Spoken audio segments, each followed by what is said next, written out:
வணக்கம் நேயர்களே, வரவேற்பு நிகழ்ச்சிக்கு உங்களை வரவேற்பது கோபாலகிருஷ்ணன். குழந்தை அதனுடைய முகம் எல்லா சூழலிலுமே அழகானதுதான். அது சிரிக்கிற போதும் சரி, அழுகின்ற போதும் சரி, முதலாக அது கவிழ்ந்து விழுகின்ற போதும் சரி, தொடர்ந்து அதனுடைய எல்லா செயல்களுமே ஒரு அழகை பார்க்கின்ற ஒவ்வொருவருக்கும் ஏற்படுத்தி கொண்டே இருக்கும். எவ்வளவு பெரிய துக்கத்தில் இருந்தாலும் சரி, எவ்வளவு பெரிய வீழ்ச்சியில் இருந்தாலும் சரி, அந்த குழந்தையினுடைய முகத்தை பார்க்கிற போது இந்த அத்தனையும் மறந்து அதற்குள் ஒரு காந்த சக்தி அந்த முகத்திற்குள் இருக்கும். இப்படி ஒரு குழந்தை, இரண்டு குழந்தைகளை, எல்லா குழந்தைகளுமே சிறு வயதில் ஒரே போன்றுதான் இருக்கும். ஆனால் வளர்ந்த ஆளுமைகளாக வருகிற போது ஒரு சிறு மாற்றங்கள் எல்லோருடைய குணநலங்களிலும் இருக்க தான் செய்யுது. இந்த இடத்துல இருக்கக்கூடிய அந்த டிரான்சிஷன் பீரியட்ல என்ன நடக்குது, இந்த குழந்தைகளை வளர்க்கும் போது என்னென்ன விஷயங்கள் தேவை, இது ஒரு எழுத்தின் மூலமாக எப்படி போதிக்க முடியும், தொடர்ந்து நிறைய சிறுகதைகள் மூலமாகவும் குழந்தைகள் எழுத்துக்கள் மூலமாகவும் சொல்லிக் கொண்டிருக்கிற திரு வில்லியன் அவர்கள் இந்த வரவேற்பு நிகழ்ச்சி நம்மோடு இணைந்திருக்கிறாங்க. நிறைய விஷயங்களை அவரோடு பேசி தெரிந்து கொள்ளலாம். வணக்கம் சார். வணக்கம். வெல்கம். பேசிக்கலாமா? வணக்கம். குழந்தைகள் அப்படிங்கிறது வாழ்க்கையில் ஒவ்வொருத்தருக்கும் ஒரு வரப்பிரசாதம் அப்படின்னு சொல்லுவாங்க. ஆனால் அது உண்மையான விஷயம் நம்ம தொடக்க காலங்களில் சொல்லுவாங்க, தன்னை வயதான காலத்தில் பாதுகாத்து கொள்வதற்கு தான் அன்னையிலேருந்து 10-15 பிள்ளைங்க. பட் இன்னைக்கு 1-2 அப்படிங்கிறது இன்னைக்கு பொருளாதார சூழல்களை பொறுத்து. ஆனால் இந்த குழந்தைகள் அத்தனை பேர் இருந்தாலும் கூட ஒவ்வொரு குழந்தைகளுடைய வளர்ப்பிலும் சின்ன சின்ன மாற்றங்கள் இருக்க தான் செய்யுது. ஏன் அந்த ஒரு எல்லா இடங்கள்லையும் ஒரே போன்று இல்லை, இல்லை மற்ற பகுதிகளில் இது போன்ற மாற்றங்களினால் என்ன வித்தியாசம் குழந்தைகளில் பார்க்கப்படுது? அந்த மாற்றங்கள் ரொம்ப நார்மலான விஷயந்தான். ஏன்னா பொருளாதார சூழல், அவங்க குடும்ப சூழல் எப்படி இருக்கிறாங்க, வளர்க்குற சூழல், அந்த மாதிரி எல்லா இடத்துலையும் பார்த்திங்கன்னா எல்லா இடத்துலையும் ஒரே மாதிரி குழந்தைகள் வளர மாட்டாங்க. வளர்கிறதுக்கான வாய்ப்பும் ரொம்ப கம்மி தான். ஸோ நம்ம இந்த குழந்தை வளர்ப்பில் ரொம்ப டீவியேட் ஆகாமல் எப்படி சரியாக வளர்ந்தால் அவங்க சந்தோஷமாக வளரணும், அட் த சேம் டைம் இந்த நாளை அவங்க வளர்ந்துட்ட அப்புறம் இந்த சமூகத்தை எப்படி அவங்க அடுத்த நிலை கொண்டு போகிறாங்க அப்படின்ற அந்த பார்வை எல்லோருக்கும் வந்துட்டாலே ஓரளவுக்கு எல்லா குழந்தைகளும் அந்த அந்த வரைமுறைக்கும் வந்துடுவாங்க அப்படின்னு தான் தோணுது. நீங்கள் குழந்தைகளை பற்றி இந்த மாதிரி நிறைய ஒரு ரிசர்ச் பண்ணி நிறைய எழுதணும் அப்படிங்கிற ஒரு ஆர்வம், ஏன்னா எழுத்துக்கள் அப்படிங்கிறது கடந்த காலத்தை பற்றி எழுதுவாங்க, இலக்கியங்கள் எழுதுவாங்க, வரலாற்று பதிவுகள் எழுதுவாங்க, நான் குழந்தைங்களுக்கான கதையை எழுதணும் அப்படின்னு எப்போ தோணுச்சு? நிறைய வாசிப்பேன். நான் சின்ன வயசுலேருந்தே நிறைய வாசிப்பு பழக்கம்லாம் இருந்தது. ஒரு காலகட்டத்தில் நிறைய வாசிப்பு எழுத்தாக மாறும் அப்படின்னு சொல்லுவாங்க. அடர் வாசிப்பு ஒரு காலகட்டத்தில் எழுத்தாக மாறும் அப்படின்வாங்க.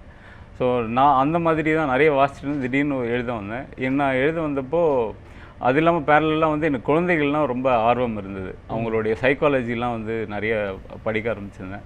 ஸோ அந்த டைமில் என்னோடய எழுத்து ரொம்ப சிம்பிளாக இருக்குது அப்படின்னாங்க. எனக்கு சின்ன வயசில் அந்த ரஷ்யன் புக்ஸ் மேலே ஒரு பெரிய காதல் எப்போவுமே இருந்தது.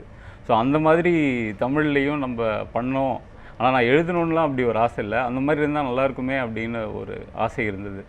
ஸோ இது எல்லாம் இந்த வாசிப்பு, இந்த காதல், புத்தகம் மேலே காதல், அப்படி எல்லாம் சேர்ந்து ஒரு காலகட்டத்தில் நம்ம குழந்தைகளுக்காக மட்டும் எழுதுவோம் அப்படின்னு நிறுத்திக்கிட்டேன். ஆரம்பத்தில் சிறுகதையெல்லாம் எழுத ஆரம்பித்தேன், ஆனால் குழந்தைகளுக்காக எழுதுவோம். ஒரு அடர்ந்த வாசிப்பு அப்படிங்கும்போது பல தரப்பட்ட எல்லா விதமான புத்தகங்கள்லையும் வாசித்து நமக்கு கிடைக்கக்கூடிய விஷயம், அதை நம்ம குழந்தைங்களுக்கு கொடுக்குற போது எப்படி அந்த குழந்தைகளுடைய மைண்ட் வாய்ஸ்லேருந்து எப்படி கொடுக்கும்போது எப்படி நீங்கள் அதை ரெடியூஸ் பண்ணுவீங்க, அதை சிம்பிளிஃபை பண்ணுவீங்க?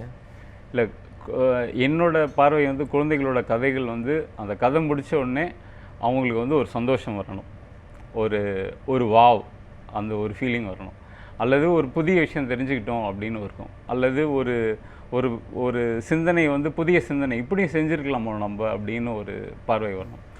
இதுதான் சிம்பிள். குழந்தைகள் கதை காம்ப்ளெக்ஸே கிடையாது, வெரி சிம்பிள். ஒரு தெளிந்த நீரோடை போல் இருந்தால் தான் அவங்களுக்குள்ளே அது உள்ளே போகும். ஃபார் எக்ஸாம்பிள், ஒரு குழந்தைக்கு நீங்கள் ஒரு கதையை சொல்கிறீங்க அப்படின்னா அந்த கதைக்குள்ளே ஸ்ட்ராங்கான கண்டென்ட்டை அந்த குழந்தைங்களுடைய மொழியிலேயே நம்ம சொல்ல வேண்டியது இருக்கும். அப்படி ஒரு சின்ன ஒரு ஸ்டோரி சொல்லணும்னா எப்படி சொல்லுவீங்க? இப்போது மொழி பார்த்தீங்க அப்படின்னா அது எப்படி நம்மளுக்கு வரும் அப்படின்னா, நம்ம சின்ன வயசில் இருக்கும்போது நம்ம படித்த லாங்குவேஜே வேறு. லாங்குவேஜ்னால் அதே தமிழ் தான், ஆனால் அந்த மொழி நடையெல்லாம் வேறு. இப்போ இருக்கிற பசங்களுக்கு அந்த மொழி நடை கொஞ்சம் மாறி இருக்குது. ஸோ அவங்களோட தொடர்ந்து நம்ம பேசிகிட்டே இருக்கும்போது அவங்க புது புது வார்த்தைகள்லாம் பயன்படுத்துகிறாங்க. ஸோ அந்த வார்த்தைகளை கதைக்குள்ளே நம்ம கொண்டு வரணும். அப்போ தான் அவங்களுக்கு கொஞ்சம் நெருக்கமாக இருக்கும். இல்லை அப்படின்னா ரொம்ப அந்நியப்பட்டு போயிருக்கும். இப்போ நம்ம சாதாரணமாக கேட்ட காக்கா வந்து வடையை வந்து பாட்டிக்கிட்டு இருந்து எடுத்த கதையிலேயே நீங்கள் வந்து நிறைய மாற்றங்கள் செய்யலாம். இப்போ நீங்கள் குழந்தைங்கிட்ட போய் கேட்டிங்கன்னா, இப்போ நீங்கள் கேட்ட கதை வேறையாக இருக்கும், நான் கேட்குற கதை வேறையாக இருக்கும். அதே மாதிரி ஆரம்பம் ஒரு இடத்துல இருக்கும், முடிவு ஒரு இடத்துல இருக்கும். ஸோ இந்த மாதிரி சின்ன சின்ன மாற்றங்கள் நம்ம வந்து கதைக்குள்ளே பண்ணாலே அது வந்து பெரிய பாதிப்பை வந்து குழந்தைகளுக்கு ஏற்படுத்தும்.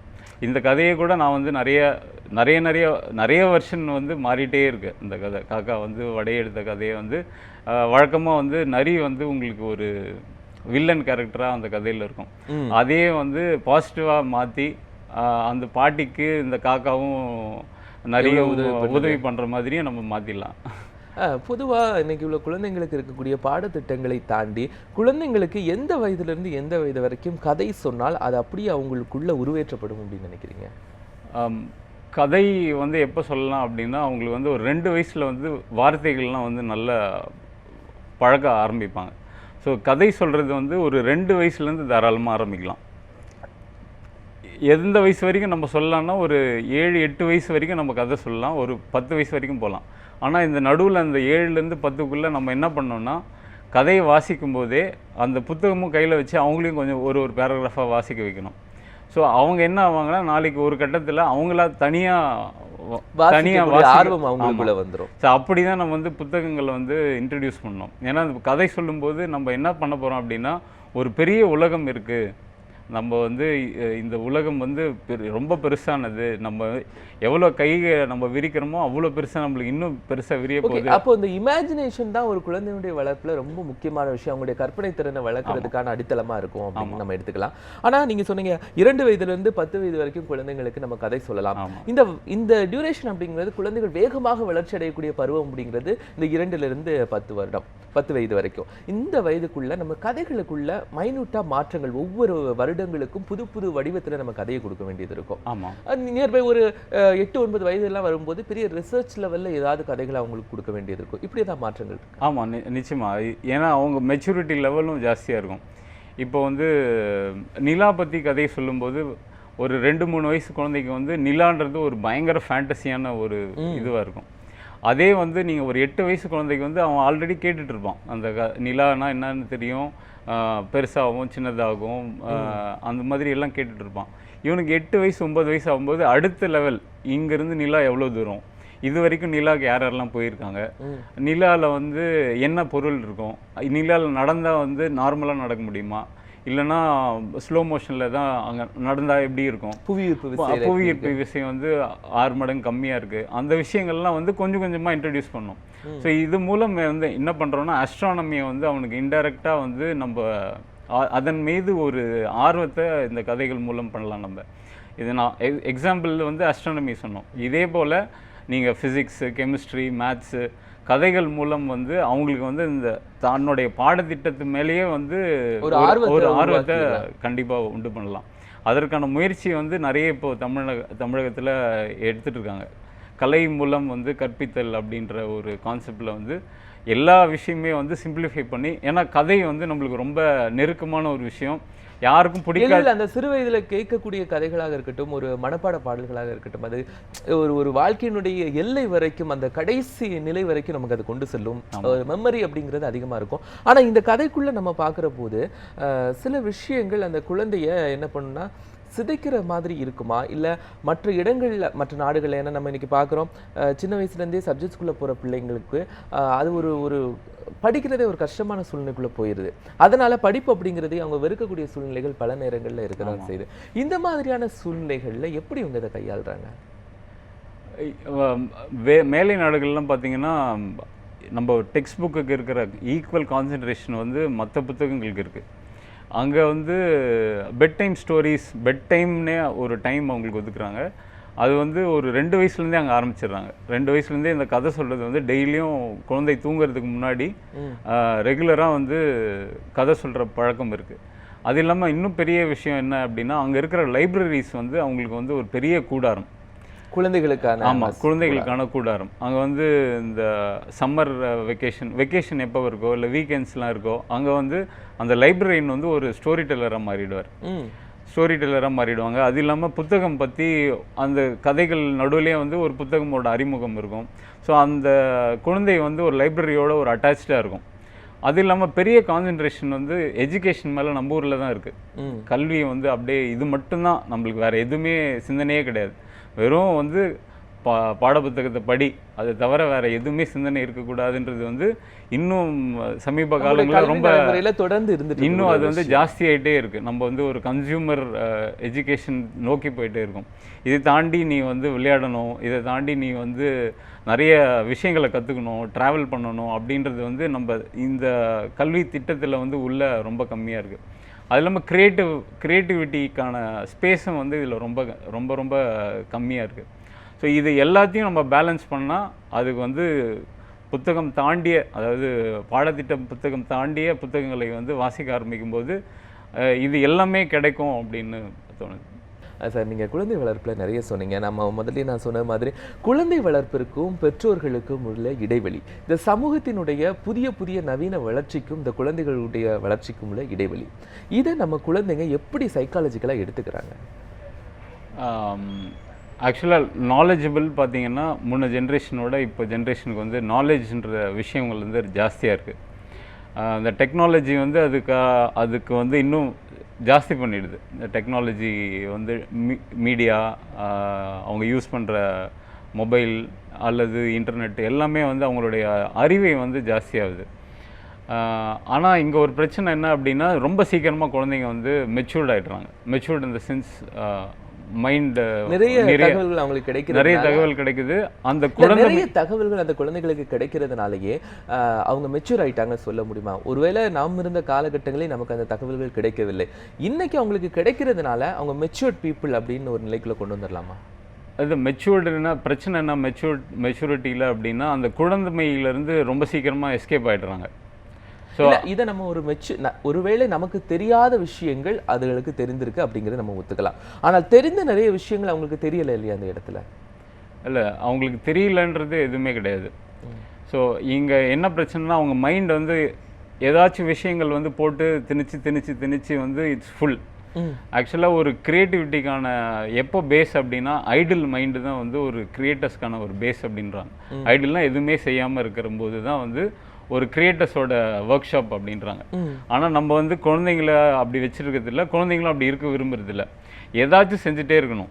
நான் வந்து ஸ்கூல்லேருந்து வரேன், 6 மணிலேருந்து 7 மணி இது பண்ண போகிறேன், 7 மணிலேருந்து 8 மணி பண்ண போகிறேன் அப்படின்னு ஏதாச்சும் ஒரு விஷயங்கள் வந்து உள்ளே போயிட்டே இருக்கே தவிர, ஐடில் உட்காந்து இந்த உலகத்தை ரசிக்கிறதுக்கோ அல்லது என்னென்ன நாட்டில் நடக்குது அப்படின்றதுக்கோ, இல்லை பக்கத்து வீட்டில் என்ன நடக்குதுன்றதுக்கோ, அப்பா அம்மாவோட பேசுகிறதுக்கோ வந்து அவங்களோட டைம் வந்து சுத்தமாக கிடையவே கிடையாது. ஸோ அதை பெற்றோர்களும் வந்து நம்ம அப்படியே இந்த ஃபாஸ்ட் ரன்னிங் வேர்ல்டில் வந்து நம்ம அதை அப்சர்வ் பண்ணாமையே நம்ம பாட்டு போயிட்டே இருக்கிறோம். இது வந்து ஒரு இம்பேலன்ஸை வந்து வெகு சீக்கிரத்தில் வந்து அவங்களுக்கு கொண்டு வந்துடும். இப்போது எப்படி இம்பேலன்ஸ் அப்படின்னா, ஒரு தோல்வியை வந்து ஏற்றுக்காத மனநிலை வந்து வந்துட்டுருக்கு குழந்தைங்க மத்தியில். இப்போ முன்ன காலத்தில் வந்து அந்த பிரச்சனை வந்து ரொம்ப கம்மியாக இருந்தது. ஏன்னா இப்போ வந்து ஜாஸ்தியாகிட்டு இருக்கு. ஏன்னா விளையாடும்போது வந்து ஆப்வியஸ்லி வந்து அந்த தோல்வியை ஏற்றுக்கிற தன்மை வந்து ரொம்ப ஈஸியாக வரும். ஏன்னா ஒரு விளையாட்டில் நீங்கள் பெரிய ஆளாக இருக்கலாம், நான் அந்த விளையாட்டில் தோற்றுருவேன். நான் நல்லா விளையாடுறது கேமில் நீங்கள் தோற்றுருவீங்க. ஸோ ஆப்வியஸ்லி வந்து விளையாடும்போது வந்து இவங்களுக்கு வந்து அந்த தோல்வியை ஏற்றுக்கிற மனப்பான்மை முதல்லேருந்தே வந்துடும். இப்போ வந்து அந்த மாதிரி தோல்வியே ஏற்றுக்கிற மனநிலையே கிடையாது. அவங்க விளையாடுறதுல யாருன்னா சக பசங்களோடயே இல்லை, ஒரு கம்ப்யூட்டரோட இமேஜினரி ஒரு விளையாடுறாங்க, இல்லை வீடியோ கேமோட விளையாடுறாங்க. இந்த விர்ச்சுவல் லைஃப் கூட நான் நிறைய கேட்க வேண்டியது இருக்குது. அதாவது குழந்தைகள் கதை கேட்குற போது அவருடைய வளர்ச்சி நல்லா இருக்கும் அப்படி சொன்னீங்க. ஆனால் இன்றைக்கி ஒரு அனிமேஷன் மூவிஸ் பார்க்குறதும் கார்ட்டூன் மூவிஸ் பார்க்குறதும் என்னுடைய குழந்தைகளுடைய வாழ்க்கையினுடைய ஒரு அன்றாட பழக்கமாக போயிடுச்சு. ஸ்கூலுக்கு போயிட்டு வராங்களா அதை பார்க்குறது, இல்லைன்னா மொபைல் கூட விளையாடுறது, இதுதான் அவங்களுடைய லைஃபாக இருக்குது. இது அவங்களுடைய லைஃப்பில் பக்கபலமாக இருக்கும் அப்படின்னு நினைக்கிறீங்களா? இதுவும் கதை கேட்குற விஷயத்தோட ஒன்று இருக்கிறது போல இருக்குதா? இல்லை, இங்கே தான் வந்து ஒரு நிறைய டிஃப்ரென்ஸ் இருக்குது. ஒரு கதை கேட்குறதுக்கும் ஒரு கார்ட்டூன் அனிமேஷன் பார்க்குறதுக்கும் ஒரு டிஃப்ரென்ஸ் என்ன அப்படின்னா, கதையை கேட்கும்போது அந்த குழந்தை வந்து ஒரு பாட்டி வந்து வடை சுட்டாங்க அப்படின்ற ஒரு லைன் வரும்போது அந்த குழந்தை வந்து இமேஜினரியாக அவங்க வந்து தன்னுடைய மனசில் ஓட்டி பார்க்குறாங்க. ஒரு பாட்டி, இது வரைக்கும் அவங்க பார்த்த பாட்டி, அவங்களுக்கு என்ன ஆடை போட்டிருப்பாங்க, எங்கே உட்காந்துருக்காங்க, இல்லைன்னா ஒரு கேஸில் வைக்கிறாங்களா, இல்லை அடுப்பில் வைக்கிறாங்களா, இல்லைன்னா புனல் ஊதி இது பண்ணுறாங்களா அப்படின்றதெல்லாம் வந்து ஒரு வரியில் வரும்போது அந்த பசங்க வந்து அந்த கற்பனை செஞ்சு பார்க்குறாங்க. ஸோ இது போகும்போது கதை ஓட்டத்திலே வந்து அவங்களோட வர்ச்சுவல் வேர்ல்டு வந்து பெருசாகிட்டே இருக்குது. அப்புறம் ஒரு மரத்து மேலே ஒரு காக்கா உட்காந்துச்சுன்னொடனே அவங்க அந்த வீடியோவை வந்து ஃபுல்லாக மனசுக்குள்ளே ஓட்டி பார்க்குறாங்க. So we give the image. கதையில் வந்து இமேஜ் தான் தருவோம். இமேஜ்னால் எழுத்துப்பூர்வமாக தர்றது, அதை வந்து அவங்க வீடியோவாக ஓட்டி பார்க்குறாங்க. ஸோ இந்த வர்ச்சுவல் வேர்ல்டு வந்து அவங்களுக்கு பெருசாக விஸ்தரிக்குது. ஆனால் இதே வந்து ஒரு கார்ட்டூனோ இல்லைன்னா ஒரு அனிமேஷன் பார்க்கும்போது அது வந்து வேற ஒரு ஆர்டிஸ்டோட கற்பனை. அந்த யார் அந்த கார்ட்டூனை வரைகிறாரோ அவரோட கற்பனை. ஒரு பெரிய யானை இருக்குது அப்படின்னா, பெரிய யானை அப்படின்னா பையன் வந்து என்ன மாதிரி வேணாலும் நினைக்கலாம். அந்த பெருசுன்றது வந்து தும்பிக்கையாக இருக்கலாம், இல்லை பெரிய வாலாக இருக்கலாம், இல்லை உடம்பு பெருசாக இருக்கலாம், கால் பெருசாக இருக்கலாம். ஆனால் ஒரு கார்ட்டூனில் பார்க்கும்போது அவர் என்ன யோசிக்கிறாரு, உடம்பு தான் ஒரு பெரிய யானைக்கான இது அப்படின்னு நம்மள கற்பனையை தூண்டுறதை விட கற்பனையை அவர் படம் பிடித்து காட்டிடுறாரு. வேற ஒரு கற்பனையை நீங்க தொடர்ந்து பார்த்துட்டு இருக்கீங்க. ஸோ உங்களுடைய கற்பனையோட விஸ்தாரம் வந்து அதுக்கான கட் செய்யப்படும். ஆமா, லிமிட்டட். சுத்தமா இல்லைன்னு சொல்ல முடியாது, இட்ஸ் லிமிட்டட், ரொம்ப லிமிட்டட். அதை கதை கேட்கும்போது வந்து உங்களுக்கு அந்த விஸ்தாரம் வந்து ரொம்ப பெருசாக இருக்கும். அந்த வர்ச்சுவல் வேர்ல்டு கிரியேஷன் வந்து ரொம்ப பெருசாக இருக்கும். அப்போது அவன் என்னென்ன பிரச்சனை இருக்கும் அப்படின்னு பார்ப்பான். ரியல் வேர்ல்டில் வந்து இந்த பிரச்சனையை எப்படி நம்ம சால்வ் பண்ணுறதுன்னு பார்ப்பான். ஒரு பெரிய மிஸ்கன்செப்ஷன் இருக்குன்னா, க்ரியேட்டிவிட்டி வச்சு நான் என்ன பண்ண போகிறேன் அப்படின்றது வந்து ஜென்ரலாக எல்லா இடத்துலையுமே வந்து நான் ஏன் சொல்லணும், எனக்கு க்ரியேட்டிவிட்டிக்கு பதிலாக என் பையனுக்கு வந்து 4 விஷயம் கற்றுத்தரேன், தகவலை நான் தரேன், இங்கே இது பண்ணுறாங்க அது பண்ணுறாங்கன்னு சொல்லும்போது இருக்கிறத விட கதை சொல்கிறதுனால என்ன பெனிஃபிட்னு ஒரு இருக்குது. க்ரியேட்டிவிட்டி வந்து நாளைக்கு வந்து ஒரு கதை எழுத போகிறோம் அப்படின்றது மட்டுமே கிடையாது. இப்போ நம்ம இந்த ஹாலே அரேஞ்ச் பண்ணுறோம், எந்த இடத்துல எது வச்சா அழகாக இருக்கும், அதோட க்ரியேட்டிவிட்டி தான். ஒரு ஹாலில் வந்து ஒரு 100 பேர் உட்காரலாம் அப்படின்னா ஒரு 200 பேர் வந்துட்டாங்க, அதை எப்படி சமாளிக்க போகிற, அது வந்து அவன் கற்பனையில் ஓட்டி அந்த வர்ச்சுவல் வேர்ல்டு அவனுக்கு அழகாக பெருசாக இருந்தது அப்படின்னும்போது அவன் ஆல்டர்னேட்டிவாக 100 பேர் உட்கார இடத்துல 200 பேர் எப்படி உட்கார வைக்கலாம். டைம் மேனேஜ்மெண்ட்டு, பீப்புள் மேனேஜ்மெண்ட்டு எல்லாமே இந்த க்ரியேட்டிவிட்டியோட ஒரு அங்கமாக தான் நான் பார்க்குறேன். ஸோ இதுதான் வந்து கதையோட பேஸ். ரொம்ப முக்கியமான பேஸ் வந்து அந்த கிரியேட்டிவிட்டியை வந்து குழந்தைகள் அதிகப்படுத்தும். நம்ம கதையை சொல்கிற போது இன்னைக்கு நான் ஃபர்ஸ்டே சொன்ன மாதிரி பெற்றோர்கள் குழந்தைகள் இந்த 2 பேருக்கும் உள்ள இடைவெளியும் தாண்டி என்னுடைய குழந்தை இன்னைக்கு இருக்கக்கூடிய எல்லா வகையான ஸ்மார்ட் ஃபோன்லையும் இருக்கக்கூடிய எல்லா ஆப்ஸையும் அதுக்கு ஒர்க் பண்ண தெரியுது, என்னை காட்டிலும் ரொம்ப திறமையாக இருக்குது அப்படின்னு சொல்லக்கூடிய அந்த பெற்றோர்கள் சொல்லக்கூடிய அந்த ஒற்றை வரி சரியானதுன்னு நினைக்கிறீங்களா? இல்லை, ஆப்வியஸ்லி அவங்க ஒரு தன்னுடைய குழந்தைக்கு தன்னோட ஜாஸ்தியாக தெரியுதுன்றது வந்து சந்தோஷம்தான், அதில் வந்து எந்த மாற்று கருத்தும் இல்லை. ஆனால் அவங்க எந்த வயசில் அதை கற்றுக்குறாங்கன்றது தான் முக்கியம். ஏன்னா கத்தியை வந்து கத்தி தான் கிட்டத்தட்ட வந்து அந்த நீங்கள் எல்லா இதுவுமே வந்து கத்தி தான். அதை வந்து அழகாக வெட்டுறதுக்கு நறுக்க போகணுமா இல்லைனா வேறு எதுக்காக பயன்பட போதா அப்படின்றதுல தான் அங்கே பிரச்சனை இருக்குது. அதை வந்து ப்ராப்பராக ஹேண்டில் பண்ணிட்டோன்னா பிரச்சனை கிடையாது, எதுவுமே பிரச்சனை கிடையாது. அந்த கத்தியை இப்படி தான். ஏன்னா ஒரு வயசு குழந்தைக்கு நீங்கள் கத்தியை கொடுத்தா அது ரிஸ்க்கு. அதே ஒரு 8 வயசு 9 வயசு குழந்தைக்கு கொடுத்துட்டு நீ அழகாக இதை வெட்டணும் அப்படின்னு சொல்லி கொடுத்தா அது ரைட்டாக இருக்கும் அப்படின்னு தோணுது. ஸோ நீங்கள் சொல்லக்கூடிய நிறைய விஷயங்கள், அது சுறாமீன் கதையாக இருக்கட்டும், இல்லை யானை கதையாக இருக்கட்டும், நரி கதையாக இருக்கட்டும், ஓனாய் கதையாக இருக்கட்டும், இதெல்லாம் இன்றைக்கி இருக்கக்கூடிய ஸ்மார்ட் ஃபோன் லைஃப்க்கு தேவை அப்படின்னு நினைக்கிறீங்களா? கண்டிப்பாக தேவை. அதுதான் அந்த நம்மளுடைய எல்லா இதுவுமே வந்து நம்மளோட நோக்கம் வந்து இந்த இயற்கை சார்ந்து, அதாவது எதோட ரியல் இது வந்து நீங்கள் சொல்கிறது அந்த ஸ்மார்ட் ஃபோனில் வந்து ஒரு வர்ச்சுவல் வேர்ல்டு தான். ஆனால் எது உண்மை? இந்த இப்போ பார்த்தீங்கன்னா நிறைய பசங்க வந்து மண்ணை டச் பண்ணியே பல வருஷமாகுது. நம்ம வீட்டிலேருந்து கரெக்டாக ஷூ போட்டு அமுச்சு விட்டுறோம் ஸ்கூலுக்கு, திரும்பி வராங்க, இந்த மண்ணை டச் பண்ண இந்த மண்ணோட நேசமே வந்து ரொம்ப ரொம்ப ரொம்ப குறைவாக இருக்குது. அதே மாதிரி சின்ன சின்ன பூச்சிகளோ ஆகட்டும், இல்லை பார்க்குற விலங்குகள் ஆகட்டும், எதன் மேலேயும் ஒரு அட்டாச்மெண்ட்டே இல்லாமல் இருக்குது. இந்த கதைகள் வந்து அவங்க மேலே, எல்லா உயிரினங்கள் மேலே ஒரு அட்டாச்மெண்ட் வரும். இந்த இயற்கை மேலே, இது நம்மளுடைய இயற்கை, நம்ம தான் பாதுகாக்கணும் அப்படின்ற ஒரு அந்த நாளைக்கு வந்து ஆக்சுவலாக இந்த பேசிக் நாலேஜும் இந்த பேசிக் உணர்வுகளும் நமக்குள்ள இருந்தால்தான் இந்த விர்ச்சுவல் லைஃப்ல நம்ம கொஞ்சம் ஜாலியாக இல்லை ஸ்மூத்தாக பயணம் பண்ணுறதுக்கு இந்த ஸ்டோரிஸ், இந்த வாழ்வு நமக்கு முக்கியமாக. ஏன்னா இதுதான் வந்து பேஸ், நம்மளுக்கு இதுதான் வந்து ஃபவுண்டேஷனே இல்லாமல் நம்ம வந்து வெறும் காற்றுல எல்லாத்தையும் க்ரியேட் பண்ணுறதுன்றது வந்து நாளைக்கு வந்து நிறைய பிரச்சனைகளை வந்து கொண்டு வரலாம். இனி உங்களுடைய எழுத்துக்கள் நிறைய புத்தகங்கள் எழுதியிருக்கீங்க. இந்த புத்தகங்கள் எல்லாமே குழந்தை வளர்ப்புக்காக மட்டுமே நீங்கள் எழுதியிருக்கிறீங்களா, இல்லை வேற பெற்றோர்கள் குழந்தைகளை எந்த பார்வையிலிருந்து பார்க்கணும் அப்படின்னு எழுதியிருக்கீங்க? நாம் எழுதுனது எல்லாம் பார்த்தீங்கன்னா குழந்தைகளுக்கான கதைகள் தான். அது இல்லாமல் பேரண்டிங் பற்றி சில எழுதியிருக்கேன். அது இப்போது எனக்கு ஒரு குழந்தை வளரும்போது அவங்கள கவனிக்கலை அப்படின்ற ஒரு நான் பார்த்தப்போ அப்படி தான் இருந்தது. அதாவது தன்னுடைய குழந்தை வந்து செய்கிற சின்ன சின்ன குறும்பு அல்லது அவங்களோட இன்னசென்ஸை வந்து ரசிக்கலையோ அப்படின்ற ஒரு இது குழந்தை வளர்க்கணும், அது மட்டும்தான் ஒரு பெரிய கட்டாயமாக இருக்குது. ஸோ நம்ம இந்த ஃபாஸ்ட் வேர்ல்டில் அந்த இன்னசென்ஸை ரசிக்கலையோ அப்படின்ற ஒரு பார்வை இருந்தது. அப்படி தான் நான் வந்து பதிவு பண்ண ஆரம்பித்தேன் எல்லாமே. என்னுடைய பசங்க செய்கிற எல்லா ஆக்டிவிட்டீஸ் எல்லாத்தையும் வந்து அவங்களோட அந்த இன்னசென்ஸை கேப்சர் பண்ணுற வேலையை தான் நான் பண்ணேன். அதுதான் ரொம்ப முக்கியம் அப்படின்னு தோணுது. ஏன்னா நீங்கள் வந்து அவங்க பசங்க வளர்ந்துட்ட அப்புறம் அந்த இன்னசென்ஸ் இருக்காது. அது நீங்கள் அந்த டைமில் தேடும்போது நீங்கள் அதை ரசிக்க முடியாது. ரெண்டாவது, பசங்கக்கிட்ட எப்படி வந்து நேரடியாக கட்டுரைகள் வந்து வேலைக்கே ஆகாது. அதாவது நீ இப்படி செய்யணும் அப்படி செய்யணும் அப்படின்றது வந்து இல்லை. அதற்கு பதிலாக குழந்தைகளோட எப்படி டைம் ஸ்பெண்ட் பண்ணலாம் அப்படின்றது தான் என்னோடய எழுத்தில். நான் எப்படி ஸ்பெண்ட் பண்ணுறேன்றது தான் நான் எழுதுகிறேன். அந்த பதிவுகளையே தான் நான் வந்து எழுதிட்டு வரேன். நான் மோஸ்ட்லி அப்படி தான் எழுதிட்டு வரேன். எந்த வயது வரைக்கும் ஒரு குழந்தைய பெற்றோர்கள் கண்டித்து இதுக்குள்ளே வளர்க்கணும் அப்படின்னு ஏதாவது இருக்கு? வழக்கமாக அந்த பேரண்டிங்கில் வந்து 3 விஷயம்தான். அந்த பேசிக் லாவை புரிஞ்சுக்கிட்டோன்னா வளர்ப்பு வந்து ரொம்ப ஈஸியாக இருக்கும். ஒரு காலகட்டம் வரைக்கும் கையில் வச்சுட்டு இருக்கணும். ஒரு காலகட்டம் வரைக்கும் பக்கத்தில் நிற்க வச்சு நடந்து போகிறோம். இன்னொரு காலகட்டத்தில் அவங்க வந்து முன்னாடி விட்டுட்டு நீங்கள் பின்னாடி இருந்து ரசிக்கணும். இது எந்த காலகட்டம்னு வந்து ஒரு பெற்றோருக்கு புரிஞ்சிடுச்சு அப்படின்னா குழந்தை வளர்ப்பு வந்து ரொம்ப சிம்பிளான விஷயமாயிடும். நிச்சயமா சார். அதாவது இந்த சமூகத்தினுடைய பல ஆளுமைகளை உருவாக்குவதும் அந்த ஆளுமைகளாக அவர்கள் இருப்பதும் அந்த குழந்தைகளை அவங்க எப்படி வளர்க்கப்படுறாங்க அப்படிங்கிறது தான். இந்த நாளில் நீங்கள் கலந்து கொண்டு நிறைய விஷயங்களை எங்களோடு பகிர்ந்து கொண்டதற்கு ரொம்ப மகிழ்ச்சி. நன்றி. நேயர்களே, அடுத்த வரவேற்பு நிகழ்ச்சியில் உங்களை சந்திக்கிறேன். வணக்கம்.